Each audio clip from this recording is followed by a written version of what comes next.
UP के CM Yogi Adityanath और मरकजी वजीर निर्मला सीतारमण ने आज गोरखपुर में नए इनकम टैक्स दफ्तर का इफ्तिताह किया। प्रोग्राम से खिताब करते हुए सीएम योगी आदित्यनाथ ने कहा कि बीजेपी की हुकूमत में रियासत में इन्वेस्टमेंट्स बढ़े हैं। उधर वजीर मालियात निर्मला सीतारमण ने अपने खिताब के दौरान सीएम योगी की तारीफ की और उन्हें डायनामिक सीएम करार दिया।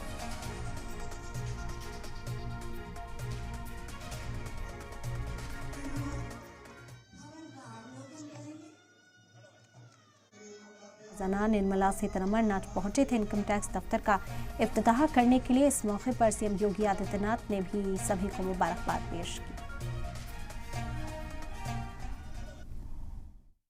हमारी डायनामिक उत्तर प्रदेश के चीफ मिनिस्टर, मैं बार बार ये शब्द डायनामिक क्यों उपयोग कर रही हूँ, मैं एक मिनट में उसको एक्सप्लेन करती हूँ।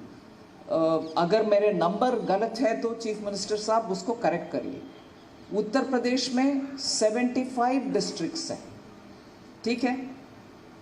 साल में कितना सप्ताह है, कितना वीक्स है, 52। हर जिला में कम से कम एक बार, कई बार 2 बार भी जाते हैं एक जिला में, विद इन 1 ईयर, जिसमें 52 वीक्स है। 75 डिस्ट्रिक्ट में एक बार कम से कम जाने वाले एक चीफ मिनिस्टर है तो वो तो हमारे माननीय मुख्यमंत्री योगी जी महाराज जी। डायनेमिक का शब्द मैं वैसे नहीं उपयोग कर रही हूँ। इंजन की तरह घूमते रहते हैं, हर जिला घूमते रहते हैं और काम करते रहते हैं। मैं अपॉइंटमेंट अगर उनसे लेना है, लखनऊ में मांगना वेस्ट है।